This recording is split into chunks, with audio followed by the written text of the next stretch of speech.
नमस्कार, आप देख रहे हैं बिहार टाइम्स डिजिटल। मैं हूं वरीशा आपके साथ। चलिए नजर डालते हैं देश विदेश की 10 प्रमुख खबरों पर। बिहार में पिछले कुछ दिनों से भीषण गर्मी ने लोगों को परेशान कर रखा था, लेकिन अब मौसम में 2 दिनों से बदलाव देखने को मिल रहा है। राजधानी पटना समेत कई जिलों में बादल छाए रहने के साथ हल्की बूंदाबांदी दर्ज की गई है, जिससे वातावरण में नमी बढ़ी है और तापमान में हल्की गिरावट देखने को मिली है।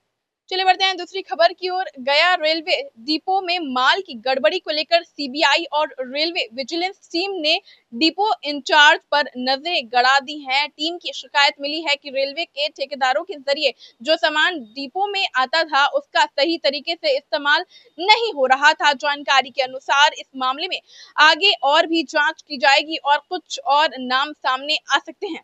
चलिए बढ़ते हैं तीसरी खबर की ओर। बिहार में ताड़ी पर सियासत तेज होती दिखाई दे रही। तेजस्वी के बाद चिराग ने सीएम नीतीश को बैन हटाने से मांग की है। बिहार में शराबबंदी को लेकर के राजनीतिक बयानबाजी तेज होती दिखाई दे रही है। इसी कड़ी में केंद्रीय मंत्री चिराग पासवान ने ताड़ी को नेचुरल ड्रिंक्स बताते हुए उस पर लगे हुए रिस्ट्रिक्शंस को हटाने की मांग की है। इससे पहले राजद नेता तेजस्वी यादव ने भी ऐसी मांग की थी।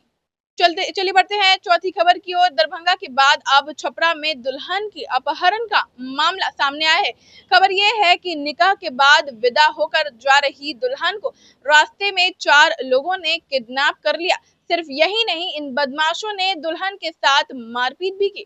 यह घटना सोमवार सुबह छपरा के जनता बाजार के पास की है। बताया जा रहा है कि कार में दुल्हन के भाई और बहन बैठे हुए थे। इन लोगों ने भी बदमाश को रोकने की कोशिश की, लेकिन नाकाम रहे। चलिए बढ़ते हैं पांचवी खबर की ओर। बिहार में अब 99 पुलिस पदाधिकारियों के वेतन पर रोक लगा दी गई है। बिहार के सारण जिले में इन पदाधिकारियों पर लापरवाही का आरोप लगा है। इसको लेकर के बताया जा रहा है कि सारण जिले में आपराधिक मामलों की निष्पादन में तेजी लाने के लिए विशेष अभियान चलाया जा रहा है। इसी अभियान के तहत सारण जिले के अंतर्गत मार्च 2025 में 2 या 2 से कम मामलों में निष्पादन करने वाले कुल 99 पुलिस पदाधिकारियों के वेतन पर रोक लगा दी गई है। चलिए बढ़ते हैं छठी खबर की ओर। राजधानी पटना में मुख्यमंत्री नीतीश के पोस्टरों के साथ छेड़छाड़ का मामला सामने आया है। सीएम हाउस और राजभवन के इलाके में लगे पोस्टरों को रंग से पोत दिया गया है। इन पोस्टरों में नीतीश सरकार की उपलब्धियां और बधाई संदेश लिखे थे। वीवीआईपी इलाके में हुई इस घटना से सवाल खड़े हो रहे हैं। हालांकि अभी तक ये पता नहीं चल सका है कि पोस्टरों को पोतने वाला कौन है और किसकी यह कारस्तानी हो सकती है।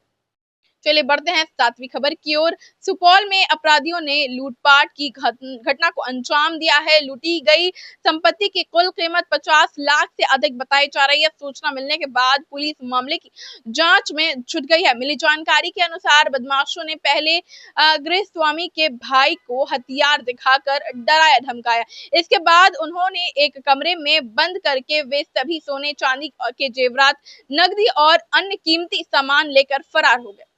चलिए बढ़ते हैं आठवीं खबर की ओर। छपरा में सीएनजी केंद्रों की कमी के कारण वाहन मालिकों को लंबी लाइन में इंतजार करना पड़ रहा है। गांधी चौक, मांझी और कोपा में असीमित केंद्र हैं। जो चलिए बढ़ते हैं नौवीं खबर की ओर। भोजपुरी सिनेमा में शिल्पी राज ने एक से बढ़कर एक गाने किए हैं। पवन सिंह, खेसारी लाल यादव और निरहुआ के साथ उन्होंने कई ब्लॉकबस्टर गाने गाए हैं। इसी बीच उनका एक गाना आज भी यूट्यूब पर ट्रेंड कर रहा है, जिसका व्यूज जो है वो 50 मिलियन से भी ज्यादा है। चलिए बढ़ते हैं 10वीं खबर की ओर। भोजपुर में एक मंच पर दिखेंगे भोजपुरी सुपरस्टार पवन सिंह और अक्षरा सिंह। 28 अप्रैल से 3 मई तक होने जा रहा है खास आयोजन। बिहार के भोजपुर में 28 अप्रैल से लेकर के 3 अप्रैल तक लभुआनी महोत्सव में श्री राम कथा का दिव्य आयोजन किया जाएगा। इस आयोजन में पवन सिंह और अक्षरा सिंह एक मंच पर दिख। तो फिलहाल देश विदेश की 10 प्रमुख खबरों में इतना ही। मिलते हैं आपसे अगले वीडियो में, तब तक के लिए धन्यवाद।